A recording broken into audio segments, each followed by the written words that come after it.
আমি খুবই খুশি যে ভূত এফএমে আমি একটা স্টোরি শেয়ার করতে পারছি, একেবারেই আমার নিজের স্টোরি না। যে গাছটার কথা বলছিলাম, গাছটা অ্যাকচুয়ালি বাংলাদেশে 3টা আছে।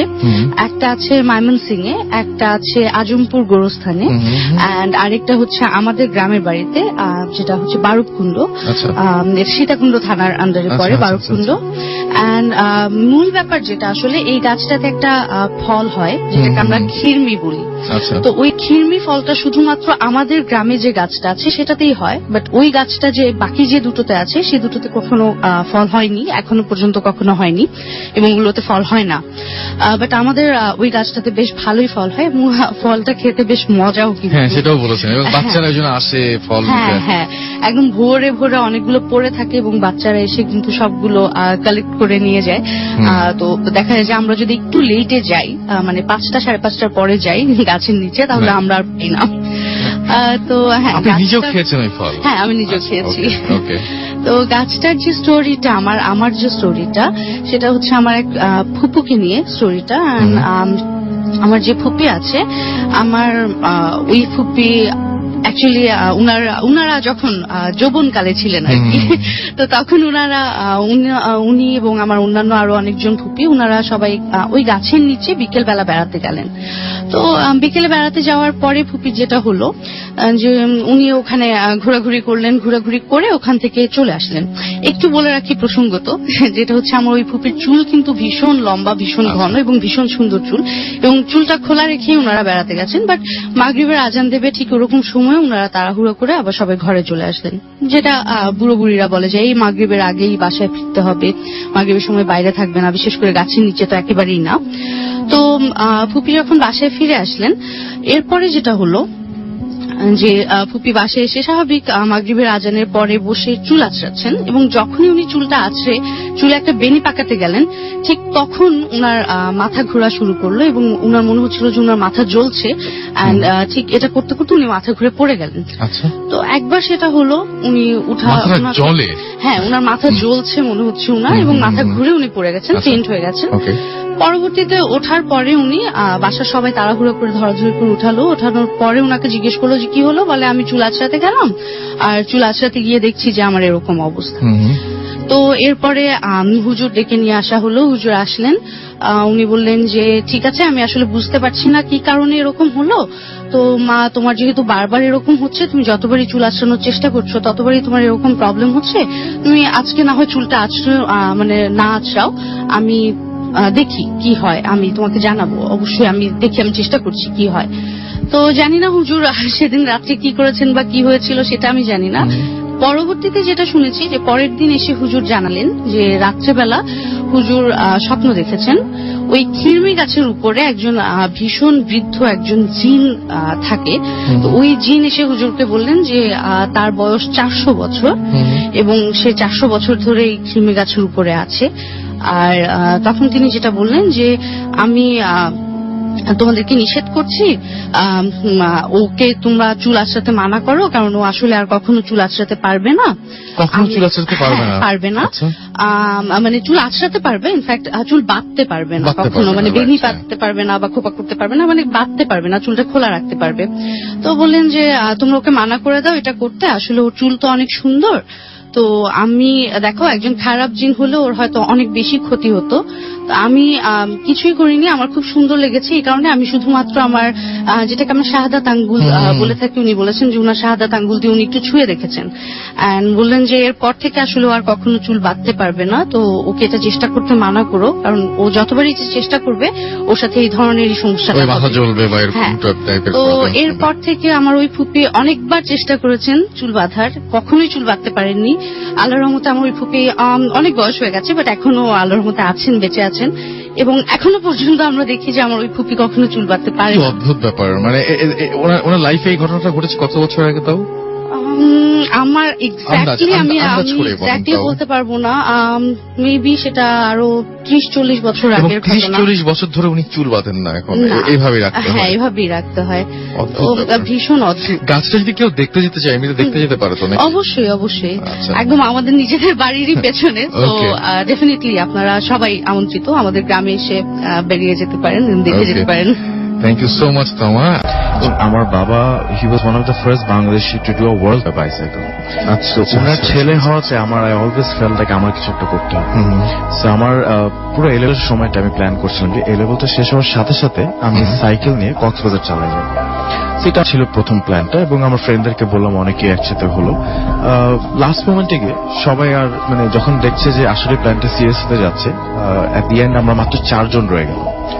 তো প্ল্যানটা আমরা এরকম ভাগ করে নিলাম যে ঢাকা থেকে কক্সবাজার যাব, আমি, আমার কাজিন এবং 2টা ফ্রেন্ড ছিল। সো 5 দিন ভাগ করে নিয়েছি। ফার্স্ট স্টপ কুমিল্লা, তারপর সেকেন্ড দিন ফেনী, তারপর চিটাগং, তারপর জয়পুরিয়া, তারপর কক্সবাজার।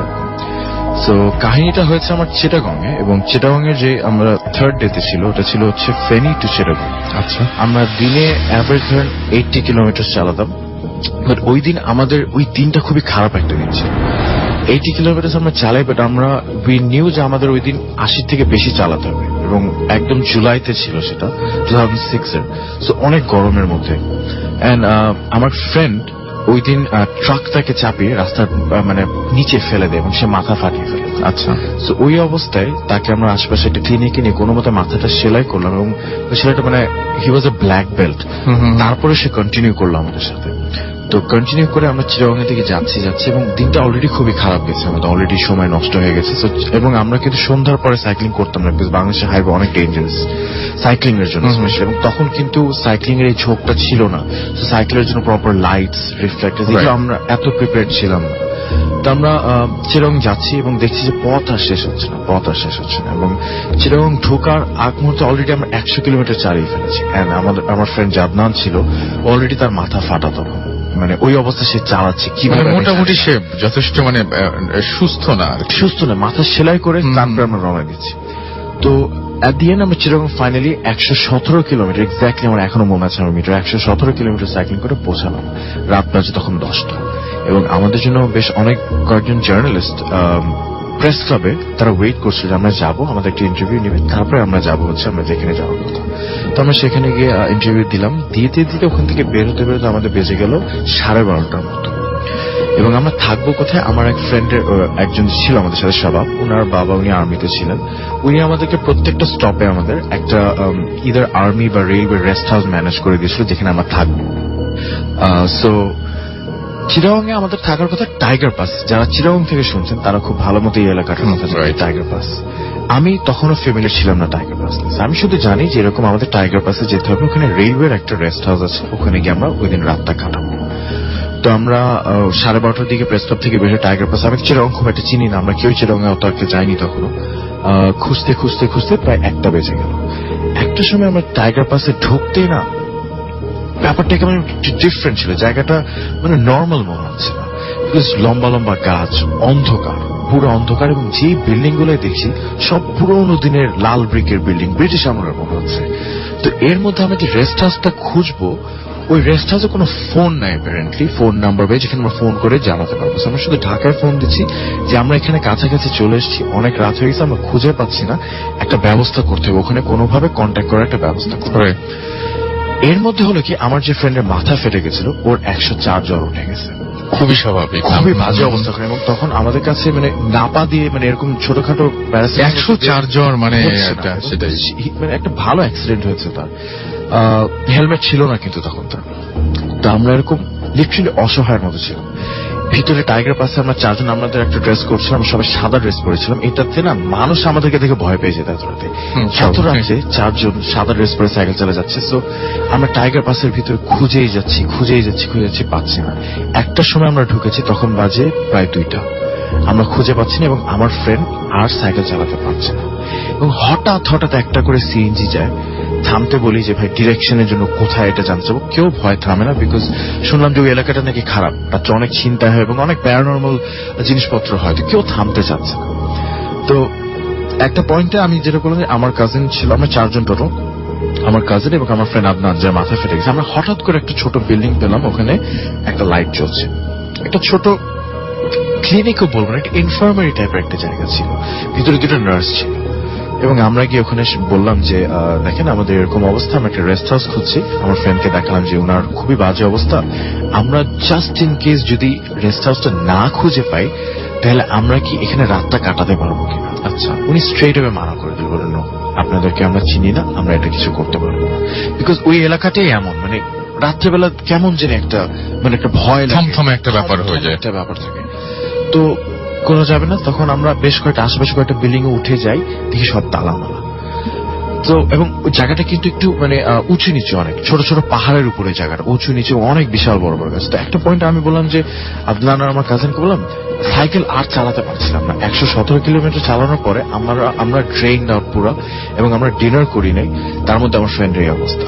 তো আমরা যেটা করলাম যে ইনফরমেটর যেখানে পেলাম একটা লাইট ছিল, ওই সামনে ওই দুজনকে বসালাম, বললাম যে তোরা বস, আমরা বাকি দুইজন হাঁটতে হাঁটতে দেখি খুঁজে পাই কিনা, সাইকেল আর চালাতে পারছি না। সো কিছু লাইটের পিছনে টর্চ হয় না ছোট, ওই একটা টর্চ নিয়ে আমি আর আমার ফ্রেন্ড শাবাব হাঁটতে হাঁটতে বের হয়ে গেলাম, যে এখন দেখি খুঁজে পাই কিনা। আচ্ছা, আর ওই দুজনকে ওখানে রেখে গেলাম, এবং ওরা ওখানে মানে ফুটপাতে বসে শুয়ে আছে, পারছে না নিতে। আমি শাবাব এরকম হাঁটছি হাঁটছি, হঠাৎ দিকে একটা রিক্সা যাচ্ছে বেল মারতে মারতে। এই রিক্সাটাকে আমার থামাতে হবে যেভাবে হোক, সে আমাদেরকে ভয় পাক না থাক, আমার থামাতে হবে। এট দ্যাট পয়েন্ট আমরা একদম অসহায় ফিল করছিলাম রাসেল ভাই, বিকজ খুবই স্বাভাবিক, ওই শহর, এরকম একটা সিচুয়েশনে পড়েছি আমরা। ফ্রেন্ড অসুস্থ, যে কোনো কিছু হতে পারে, আমাদের সেফটির একটা ব্যাপার আছে। সো রিক্সাটাকে আমি হাত দেখালাম, রিক্সাটা থাম। আমি জিজ্ঞেস করলাম, মামা তুমি কি রেলওয়ে রেস্ট হাউসটা চিনো? বলে হ্যাঁ। বলে চলে। আমরা দুজন রিক্সায় উঠলাম, চিন্তা করলাম যে যাবো, চিনে এসে তারপরে নিয়ে যাবো। আচ্ছা, তো রিক্সাটা ধরেন বেশি না, আধা কিলোমিটার ডিস্টেন্স হবে ওখান থেকে। কোথা থেকে কোথাও অন্ধকারের মধ্যে, আমি কিছু দেখতে পারছি না, যাচ্ছে। আমার হাতে শুধু একটা ওই লাইটারের টর্চ। গিয়ে সামনে দেখলাম একটা উঁচু রাস্তা, একটা ছোট পাহাড়ের মধ্যে উঁচু উঠবে রাস্তাটা, তো ওখান দিয়ে সে উঠবে। তো আমি রিক্সা থেকে নেমে গেলাম, যে সেটা টেনে উঠাতে পারবে না আমাদের দুইজন। আমি নেমে গেলাম, আমি রিক্সাটার পাশে হেঁটে গেছি, এবং আমার ফ্রেন্ড যে রিক্সায় বসে আছে সে একটু হেভি, কিন্তু তারপরে আমি দেখলাম রিক্সাওয়ালা তাকে সুন্দর মতো টেনে উঠিয়ে নিয়েছে। আমি রিক্সার পাশাপাশি হেঁটে যাচ্ছি। ঠিক উপরে গিয়ে যখন পৌঁছালাম, একটা পুরানো বিল্ডিং, লাল ব্রিকের, দেখেই বোঝা যাচ্ছে এখানে অনেক দিন ধরে মানুষের কোনো চিহ্ন নেই। এবং ওই জায়গাটা, এখানে যখন রিক্সাটা থামলো, আমি তার পাশে এসে দাঁড়ালাম। আমার ফ্রেন্ড শাবাব রিক্সা থেকে নামলো, আমি সামনে তাকে ফার্স্ট কথাটা আমি শাবাব করলাম, শাবাব জায়গাটা দেখে সুবিধার মনে হচ্ছে না, আমরা ফেরত গিয়ে 4 জন একসাথে আসি। ও বললো হ্যাঁ ঠিক বলছিস। এই কথাটা বলতে আমার ধরেন 10 সেকেন্ড লেগেছে। এই কথাটা ওকে বললাম, পিছে ঘুরে দেখি রিক্সাওয়ালা নাই। যে রিক্সা এতক্ষণ ছিলাম, ওই রিক্সাটা জাস্ট নাই। রিক্সাটা যদি রাস্তা দিয়ে নেমে যায়, রাস্তাটা কিন্তু আমার সামনে নিচে, আমরা উপরে আসলাম, আমি পুরোটা দেখতে পাবো। ওই সাইড দিয়ে যদি পড়ে যায় আমি আওয়াজ পাবো। ও তো ভাড়া নিবে, এত কষ্ট করে উঠলো, রিক্সাটা জাস্ট গায়েব। এইটা দেখে আমার ফ্রেন্ড সাহেব ও কেমন যেন একটু অ্যাবনর্মাল হয়ে গেল। ও এটা কি হচ্ছে, এটা কি হচ্ছে, এটা কি হচ্ছে, এই কথাটা বলে না ও আটকে গেছে, এই কথাটাই বলছে। তার মানে একটু ভয়ও পেয়েছিল, অনেক ভয় পেয়েছে। এটা কি হলো, আমরা দুজন বিশ্বাস করতে পারছি না, এটা কি হলো। বলছি এটা কি হচ্ছে, এটা কি হচ্ছে। আমার গলায় তখন, আমি সবসময় তখন প্রথমে একটা আল্লাহু লেখা একটা লকেট ছিল, আমি এটা চুমে খেলাম। আমি স্বাভাবিক, মানে মুরব্বীদের থেকে আগে শুনেছি যে কখনো যদি এরকম কোন ইনসিডেন্ট হয়, ওখান থেকে যখন তুমি চলে আসছে পিছনে তাকাতে না, এরকম একটা কথা আমি শুনেছি। আমি স্বাভাবিককে বললাম তুই আমার হাত ধর, ভাই পিছে তাকাস না, আমার সাথে চল। আমি ওর হাত ধরে টান দিয়ে যাচ্ছি, আমারও ভয় লাগছে তখন। এন্ড ও জাস্ট ওর বলে যাচ্ছে এটা কি হচ্ছে, এটা কি হচ্ছে, এটা কি হচ্ছে। আমি কোনো মতো ওখান থেকে দৌড় দিয়ে আমরা সামনে গিয়ে আমার ফ্রেন্ডদের কাছে গেলাম। আমি ওকে আগেই বলে দিচ্ছি যে ওদের অবস্থা ভালো না, ওদেরকে জিনিসটা এখন বলা যাবে না, কি হতে পারে। ওখানে পৌঁছানোর পর ইন দ্য মিনটাইম হঠাৎ দূরে থেকে দেখি একজন সাদা পাঞ্জাবি পরে হেঁটে আসছে, এবং তার সাদা দাঁড়, মানে এমনিতেই অনেক কিছু হয়ে গেছে। এবং তার মধ্যে আমি আর স্বভাব এটা মনের মধ্যে নিয়ে বসে আছে, ওদেরকেও বলতে পারছি না কি হচ্ছে, আর নেওয়ার মতো ক্ষমতা নেই। কিরকম একটা অসহায় সিচুয়েশন, আমি জানি না আমার নেক্সট মুভ কি হবে। হেঁটে আসছে, আমি আবার কি এখন। তখন থ্যাংক গড উনি এসে আমাদের কাছে আসলে, আপনারা কি ঢাকা থেকে সাইকেল চালা আসছেন? আমি বললাম হ্যাঁ। বলে আপনাদেরকে তো এতক্ষণ ধরে আপনাদের জন্য অপেক্ষা করছে, আপনারা কই, আপনাদের তো আসার কথা। তো উনি হচ্ছে ঠিক মুভিতে হয় না কিছু রামু কাকা থাকে রেস্ট হাউসে, মানে উনি আমাদেরকে তারপরে বলেন চলেন আমি নিয়ে যাচ্ছি। তো উনি একমাত্র লোক যে পুরো রেস্ট হাউসে। এবং তখন আপনারা ওনাকে ভরসা করতে পারছিলেন নাকি ভাবছিলেন যে না এখানে রাসেল ভাই এত অসহায় ছিলাম, আর কোনো উপায় ছিল না। আচ্ছা কি করব আমি জানি না, জানি না কি করবো। আচ্ছা এখন ওনাকে আমার ট্রাস্ট করতেই হবে, যেহেতু উনি বলে যে আপনাকে ঢাকা থেকে সাইকেল চালা আসছে, এই রেস্ট হাউস খুঁজছেন, উনি জানেন ব্যাপারটা জানে। সো ওনাকে ফলো করতে করতে গেলাম।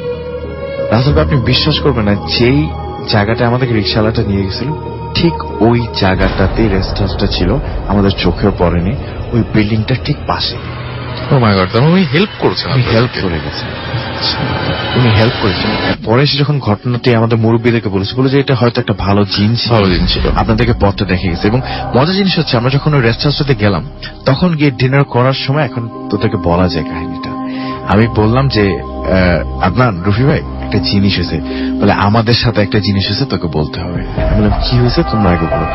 তোরা যখন ছিলি না, ওখানে যে গাছগুলো সব অনেক বছর পুরানো, বিশাল লম্বা মোটা গাছ, এটা ঝড় না হলে নড়ানো সম্ভব না।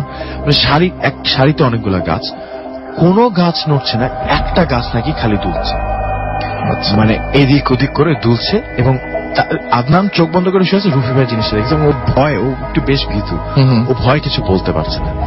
মিলিয়ে দেখলাম that was exactly the time যখন আমাদের সাথে ওই ইনসিডেন্টটা হলো। সো থ্যাংক গড যে এরপর থেকে আমরা মানে ভালো মতো চলে আসতে পেরেছি। সো আমি যে স্টোরিটা শেয়ার করতে চাই, আমার নিজের কিছু এক্সপিরিয়েন্স আছে, বাট সবচেয়ে বেশি স্টান্ট হয়ে গেছিলাম যে স্টোরিটা শুনে, সেটা আমার নিজের না, আমার একজন ফ্রেন্ডের। সো তার নাম রাফি। সো সেও অ্যারোনটিক্যাল এরই একজন স্টুডেন্ট ছিল। সো তখন থেকেই তার ব্ল্যাক ম্যাজিক বা সেটানিজম এগুলি, এবং সেটা নিয়ে পড়াশোনাও করেছিল বেশ কয়েকটা হতো। তো একবার হচ্ছে যে তার বাড়ি সিলেট, সো সে ঢাকায় এসেছিল আফটার তার মানে জয়নিং এর জন্য বা স্টাডি শেষ করে সে সিলেটে গিয়েছিল, এবং তারপর সে ঢাকায় ব্যাক করেছিল। সো ব্যাক করে সে তার এক চাচার বাসায় ওঠে। ওঠার পরে যেটা হয় যে সে ফ্রাইডেতে সেই বাড়িটাতে ওঠে, এবং তাকে যে রুমটা দেওয়া হয় সে রুমটা অনেকদিন বন্ধ পড়েছিল। তো সেই রুমটাতে ঢোকার পর থেকে টানা প্রায় 4-5 দিন সে একদমই নড়তে পারে না, এবং he was bedridden for complete 4 to 5 days। এবং একই সাথে তার জ্বর না, শরীর খারাপ না, কিছু না, হি ওয়াজ ফিট কমপ্লিটলি। বাট রুমটাতে ঢোকার পর থেকেই তার কাছে মানে সাফোকেটেড হতে লাগলো, এবং আস্তে আস্তে মানে সে ফেইন্ট হয়ে যেতে থাকলো, এবং কিছুক্ষণ পরপর তার সেন্স আসে এবং সবকিছু অনেক ঘোলা লাগে, সে আবার ফেইন্ট হয়ে যায়। তো এই অবস্থায় সে থাকলো। তো তার যে বেস্ট ফ্রেন্ড রাফায়েত, সে তাকে রিচ করার ট্রাই করছিল সিন্স সে ঢাকায় এসেছে, এবং ততদিন তাদের দেখা হয়নি, কিন্তু তার ফোনে নেটওয়ার্ক পাওয়া যাচ্ছিল না। এরকম অবস্থা চলতে থাকলে বা চতুর্থ দিন অথবা পঞ্চম দিনে গিয়ে তার একটু হুঁশ যখন আসলো, সে ফিল করলো যে তার ফোনটা ভাইব্রেট করছে, এবং সে শুনতে পেল যে পাশের বাসায় খুব জোরে জোরে মিলাদ পড়ানো হচ্ছে। তো মিলাদ যখন পড়ানো হয়, ইউজুয়ালি এমন ভাবে পড়ানো হয় যে ফ্ল্যাটটাতে পড়ানো হচ্ছে ওই ফ্ল্যাটের মানুষ শুনবে, কিন্তু খুব বেশি লাউড কিন্তু পড়ানো হয় না রাসেল ভাই। তো কিন্তু ওইটা খুব অকওয়ার্ড লেভেলের লাউড ছিল, মানে মনে হচ্ছে যেন তার রুমটাও কাঁপছে, এরকম লাউড ভাবে একজন হুজুর মিলাদ পড়াচ্ছিলেন। তো যাই হোক, তো সে তার ফোনের ভাইব্রেশন টের পেয়ে সাথে সাথে তার ফ্রেন্ডকে কন্ট্যাক্ট করলো যে I am not feeling very well, আমার মনে হচ্ছে যে কোনো একটা ঝামেলা আছে এখানে, এবং আমি লাস্ট কয়েকদিন ধরে উঠতে পারছি না। So come and get me as soon as you can, আমার বাসার কাছে এসো না। বাসাটা ছিল উত্তরাতে, তো উত্তরার আশেপাশে কোথাও এক জায়গায় এসে আমাকে কল দাও, আমি বের হচ্ছি বাসা থেকে এখনই। সো সে উঠে রেডি হবে এমন সময় দেখে যে তার জানালার পাশে, জানালার কার্নিশে একটা মেয়ে দাঁড়ানো, আনুমানিক 13-14 বছর বয়স, এবং তার দিকে তাকিয়ে আছে, এবং তার চোখে কোনো পলক নেই, এমন ভাবে তাকিয়ে আছে। সো সে তখনই মানে একটা অন্যরকম একটা খুব বিদঘুট একটা ব্যাপার ফিল করলো, এবং সে তাড়াতাড়ি he rushed out of his room এবং নিচে নেমে গেল, এবং তখনও মিলাদ কিন্তু চলছে, খুব খুব জোরে জোরে মিলাদ চলছে। তো নিচে আসার পরে সে দারোয়ানকে জিজ্ঞাসা করলো, আচ্ছা পাশের বাসায় যে এরকম মিলাদ পড়ানো হচ্ছে, এবং যে বাসাটাতে মিলাদ পড়ানো হচ্ছে তার রুম এবং ওই বাসার রুমটা মানে প্যারালেল আর কি, একদম পাশাপাশি, তার রুমটা থেকে ওই মানে সেম ফ্লোরেই। তো জিজ্ঞাসা করছে যে এরকম পাশের বাসায় মিলাদ পড়ানো হচ্ছে, তো এত জোরে জোরে মিলাদ পড়ানো হচ্ছে কেন, কি হয়েছে? তখন দারোয়ান বলল যে ওই বাসায় একটা কাজের মেয়ে, মানে যে বাসার অ্যাসিস্ট্যান্ট থাকে বা হেল্পিং হ্যান্ড থাকে, সে বৃহস্পতিবার মানে কয়েকদিন আগে রাতে ছাদে কাপড় তুলতে গিয়ে ঠিক সন্ধ্যা 5টার দিকে ছাদ থেকে পড়ে মারা যায়। তখন সে জিজ্ঞাসা করে যে এটা মানে কবে হয়েছিল, তখন সেই দারোয়ান যিনি ছিলেন বাসার তিনি বলেন যে বৃহস্পতিবার, এবং রাফি কিন্তু বাসাটায় উঠেছিল শুক্রবার। আচ্ছা। তো তখন সে জিজ্ঞাসা করে যে আচ্ছা মেয়েটার বয়স আনুমানিক কেমন হবে, বলে কি 13-14 বছর, এরকম, খুব বেশি বয়স না। তো তখন সে কানেক্ট করতে পারে যে আচ্ছা হয়তোবা ওই বাসার মানুষও এরকম কিছু এক্সপিরিয়েন্স করেছে যে এত জোরে জোরে তারা মিলাদ পড়াচ্ছে, এবং সে সাথে সাথে বাসা থেকে বের হয়ে আসে এবং তারপর প্রায় 2 মাসের মতো সে তার ওই যে বেস্ট ফ্রেন্ড যে রাফায়েত তার বাসায় ছিল, এবং ওখান থেকে সে ডিরেক্ট সিলেট চলে যায় এবং ওখান থেকে তারপর সে দেশের বাইরে ফ্লাই করে। ঘটনাটা আমি সেদিন বলিনি এই কারণে, আমি ডিটেলস বলিনি এই কারণে, বিকজ অফ ঠিক 4 দিন আগে এই তাবিজগুলো আমি লাগিয়েছিলাম, মাত্র 4 দিন আগে। তো আমি বুঝতে পারিনি যে এখন আমি বললে তাবিজের কোনো কার্যকারিতার কোনো প্রভাব পড়বে কিনা, কারণ তাবিজটা আমি অনেক অ্যাকচুয়ালি না পেরেই লাগিয়েছি। কারণ আমাদের বাসাটার একটু বিবরণ আমি দিয়ে নিই। আমাদের বাসাটা গোরান মাদানী জিলের পাশেই। তো মাদানী জিল অনেক আগে থেকে পুরাতন একটা জিল, পাকিস্তানের আমলের আগে থেকে। তো বাবা ওই জায়গায় 88-এ বাড়ি কিনে আর কি। তখন অ্যাকচুয়ালি ওই এলাকায় খুবই কম বাসিন্দা ছিল, 2-3টা টিলার মতো জায়গা ছিল যেগুলিকে মানুষ ইউজ করতো বসবাস করার জন্য। তখন বাবা শুধু জায়গা কিনে রেখেছিল, আর আমরা শিফট হয়েছিলাম 91-এ। ওকে। তো 91-এ শিফট হওয়ার পরে বাসায় দেখলাম একটা আম গাছ আছে, 2টা নারকেল গাছ আছে, আর তো মোটামুটি করে একটা করে নিলাম বাসা আর কি থাকার জন্য। তো আব্বা আবার গাছ খুব ভালো করতো আর কি, ভালো লাগতো গাছ, এই জন্য আম গাছটাকে বাঁচিয়ে এবং নারকেল গাছটাকে বাঁচিয়ে ঘরটা করেছিল। তো আম গাছটার একটা ছোট একটা ঘটনা আছে, যেটা হচ্ছে আম গাছে একটা গজালের মতো ছিল, বড় মোটা রড আম গাছের মধ্যে ঢোকানো ছিল। তো তখন ছোট ছিলাম, কিউরিয়াস ছিলাম, খুব বেশি কিউরিয়াস ছিলাম না, এবং ভাবতাম যে গাছে উঠার জন্য হয়তোবা এই রডটা দিয়েছে, রড ধরে গাছে উঠা যাবে। তারপর আস্তে আস্তে যখন বড় হলাম তখন এটার ঘটনা শুনছি আর কি। তো ঘটনাটা হলো, আমাদের জায়গা কেনার পর একটা ফ্যামিলিকে থাকতে দেওয়া হয়েছিল ওই জায়গায়। ফ্যামিলিটা আমাদের জায়গাটা দেখাশোনা করত। তো ফ্যামিলির বড় মেয়ে যে ছিল, ওই বড় মেয়ে একটু অ্যাবনর্মাল বিহেভ করার পরে কেন করতো অনেক ডাক্তার কবিরাজ দেখানোর পরে যখন না হয় তখন হুজুরের কাছে যায়। হুজুর আসে, তাকে দেখে, এবং দেখার পরে পুরা বাড়ি বন্ধ করে আর কি। পুরা বাড়ি দোয়া কালাম পরে আম গাছে একটা গজালের মতো যে মোটা রড যেটা, সেটা মেরে দেয় এবং বলে যে কোনোভাবে যাতে এটা না বের করা হয়। তো ওই গাছ 88-এর বন্যায় কিছু হয়নি, 98-এর বন্যায় কিছু হয়নি, বাট 2004-এর বন্যায় ওই গাছটা মারা যায় আর কি। খুব মিষ্টি আম ছিল গাছের, তো মারা যায়। আমরা খুব ব্যথিতই হই। ব্যথিত হওয়ার পর গাছটা কেটে আমরা বাড়ি রিস্ট্রাকচার করি, এবং নারকেল গাছটাও কাটতে হয়। তো নারকেল গাছ কাটার পর আমি 2 তলায় শিফট হয়ে যাই, এবং 2 তলায় শিফটে আমি আমার সেপারেট রুমে থাকি। রুমটা ইনফ্যাক্ট ওই গাছের যে পজিশন ছিল ওই পজিশনের উপরে ছিল রুমটা আর কি।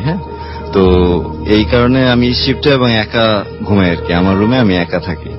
তো একা থাকার পর দেখা গেল 1 দিন 2 দিন 3 দিন কোনো সমস্যা নেই, কোনো কিছু নর্মাল যেভাবে আছি সেভাবে চলতেছে। হঠাৎ করে একদিন দেখছি আমার অ্যাকচুয়ালি যে বেডে থাকে বেডটা নড়ছে। তো নড়ার কোনো কারণ নাই, ভাবছি তন্দ্রা লেগে গেছে, এই জন্য মনে হচ্ছে নড়ছে।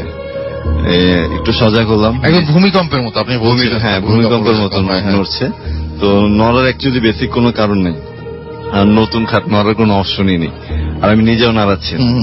তো ভাবছি তন্দ্রা লেগে গেছে, এই জন্য হয়তো ফিল করলাম, এই জন্য সজাগ হলাম।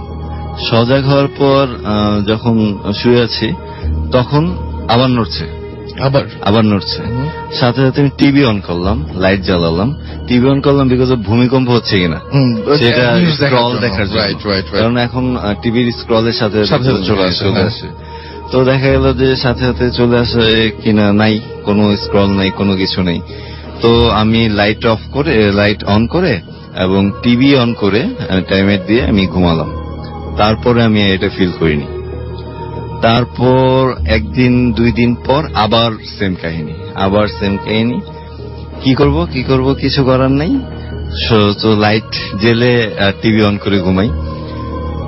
প্রায় হচ্ছে আর কি, এরপর থেকে প্রায় হচ্ছে আমার সাথে, প্রায় হচ্ছে। তো এখন কি করব, আমি হুজুরের সাথে আলাপ করলাম, আমাদের মসজিদে যে ইমাম আছে ওই ইমামের সাথে আলাপ করলাম। বললো কোনো সমস্যা নেই, আমি আপনার বাসায় যাব।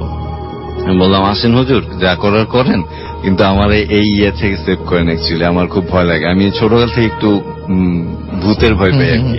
তো হুজুর আসলো বাসায়, আসার পরে দেখার পরে আমাকে রুমে একা আনলো এবং আমার ফ্যামিলির কাউকে আসতে দিল না রুমে। একা আনার পরে বলল যে এই জায়গায় একটা পুরাতন ভূত থাকে। ভূত বলতে জিন বলছে, জিন, হ্যাঁ ভূত বলেনি, জিন বলছে। একটা পুরাতন জিন থাকে যে এই জায়গারই বাসিন্দা হিসেবে থাকে এবং আমাদের যেই জায়গাটা ছিল নির্জন জায়গা ছিল সেটা এখন জনবহুল জায়গা হয়ে গেছে, বাট সে এখনো আছে। আর ইনফ্যাক্ট যে জিলটার কথা বললাম, আপনারা দেখছেন জিলটা যে জায়গা থেকে শুরু হয়েছে তার আগে পরেও জিল ছিল, সবগুলো মাটি দিয়ে ভরাট হয়েছে, কিন্তু একটা সারাউন্ডিং জায়গা এখনো জিলে পরিণত আছে আর কি, জিল আছে। বিকজ অফ এটা নাকি অনেক গভীর, এটা নাকি ভরা যায় না। তো ওর আগের আদি বাসস্থানই এই সেম জায়গাটাই ছিল। আমি জানি না এটা কোইন্সিডেন্টালি ওই থেকে গেছে নাকি ওর কোনো হাত আছে এতে না ভরার কারণে। আচ্ছা আচ্ছা আচ্ছা। তো এইটা থাকতো আগে থেকেই। আরেকটা গল্প আছে যেটা আমাদের অনেক আগে যারা ছিল তারা বলছে এই জায়গায় কলসি গলায় দিয়ে একটা মহিলা মারা গেছে, ঠিক এই জায়গাটা। সেই কারণেও হতে পারে, সেই কারণে হতে পারে, সেই কারণে হয়তো। তো আমি খাট আপনার কি এখনো নড়ে? খাট আমার এখনো নড়ে বলতে খাট আমার এখন নড়ে না, কিন্তু আপনি বলছেন মাঝখানে তাবিজ একবার খুলে গেছিল। হ্যাঁ, বাট হুজুর তারপর তাবিজ দিল এবং বললো এই জিন কিছু করে না, কিন্তু যাওয়া আসার সময় একটু দুষ্টমি করে মানুষের সাথে। আমার হুজুর এই ভাষায় বলছে, আমি বলতেছি যে দুষ্টমি না, তো আমার হার্ট অ্যাটাক হতে পারে, স্বাভাবিক এই অবস্থা আর কি। তো হুজুর আমাকে তাবিজের মতো দিল, চিরকুটের মতো, যেটাতে আরবি লেখা আছে। আমি তো আরবি বুঝতে পারি না, তো ওই রকম করে। তো হুজুর বললো 4 কোণায় 4টা লাগিয়ে দেন। তো 4 কোণায় 4টা লাগালাম, কস্টিপ দিয়ে লাগালাম। কস্টিপের আবার আঠা কিন্তু খুলে যায়, ওয়ালে যদি কস্টিপ অনেক কিছুদিন থাকে তাহলে আঠা আবার খুলে যায়। তো আমি নর্মাল চলতেছে, এরপর থেকে আর কিছু হয়নি। হয়তোবা মনের জ্বরও বেড়ে গেছে, হয়তোবা আমি ওই তো চিন্তা করছি না। তো তারপর হঠাৎ করে একদিন আবার খাট নাড়া শুরু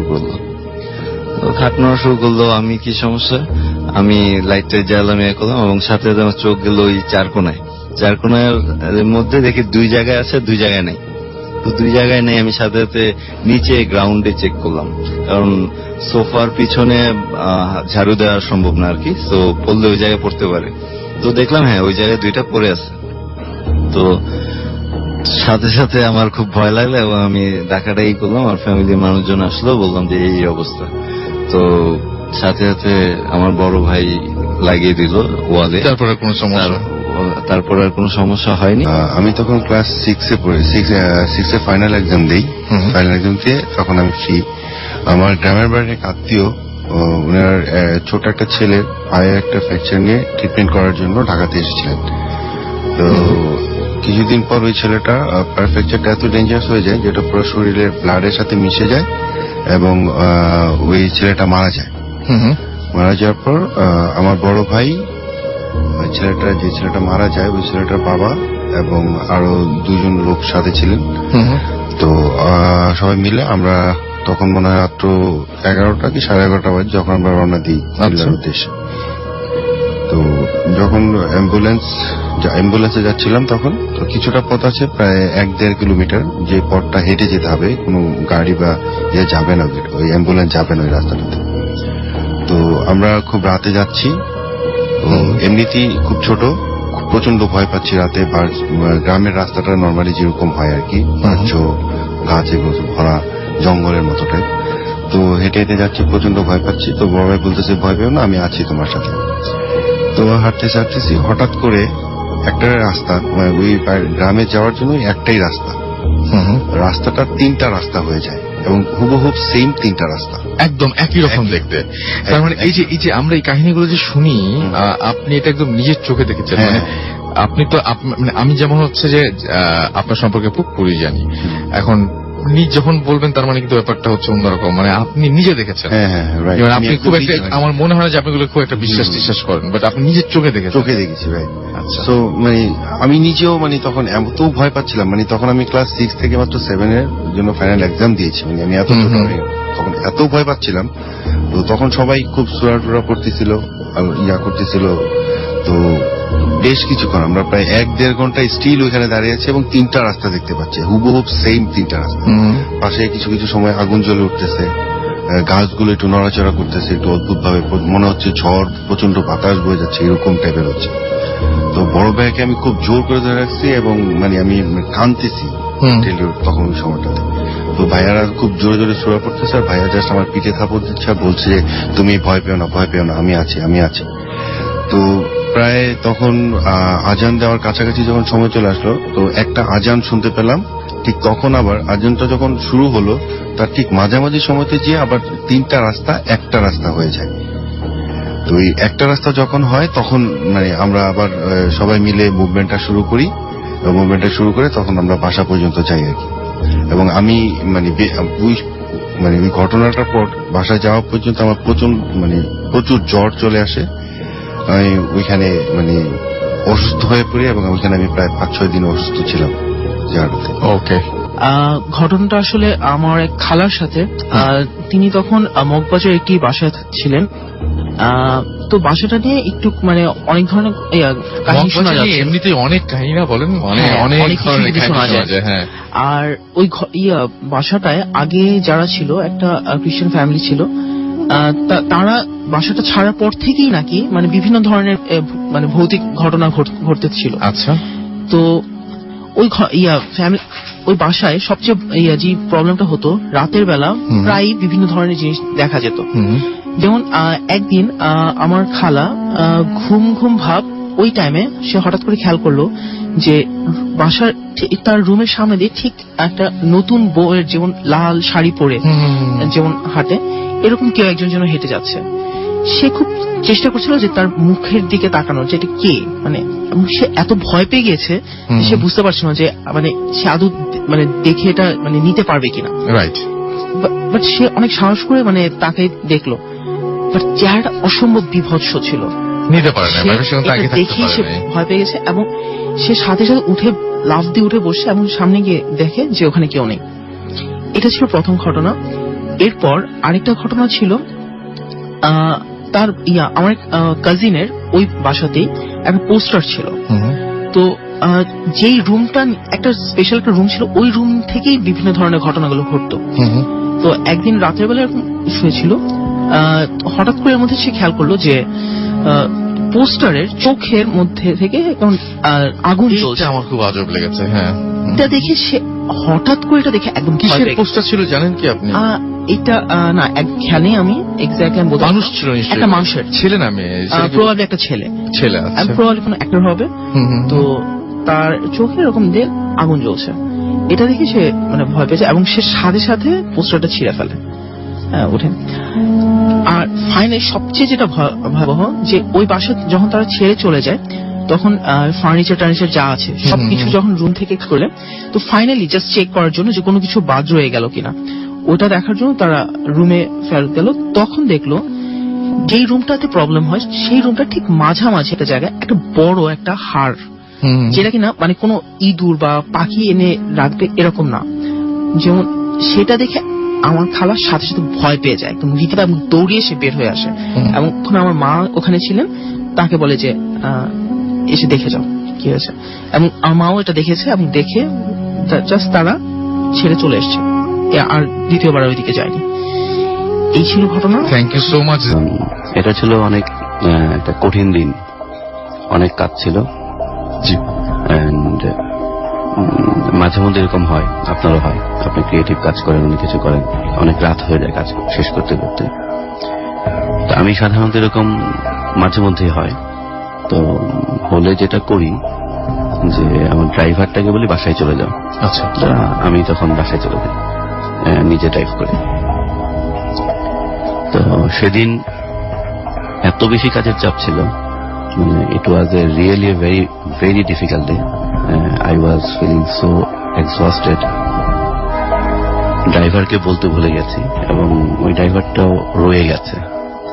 এন্ড এখন তো প্রায় 2টা বাজে। ওই দিন সেটা ছিল 2:15 মতো হবে বা 2:20 মতো।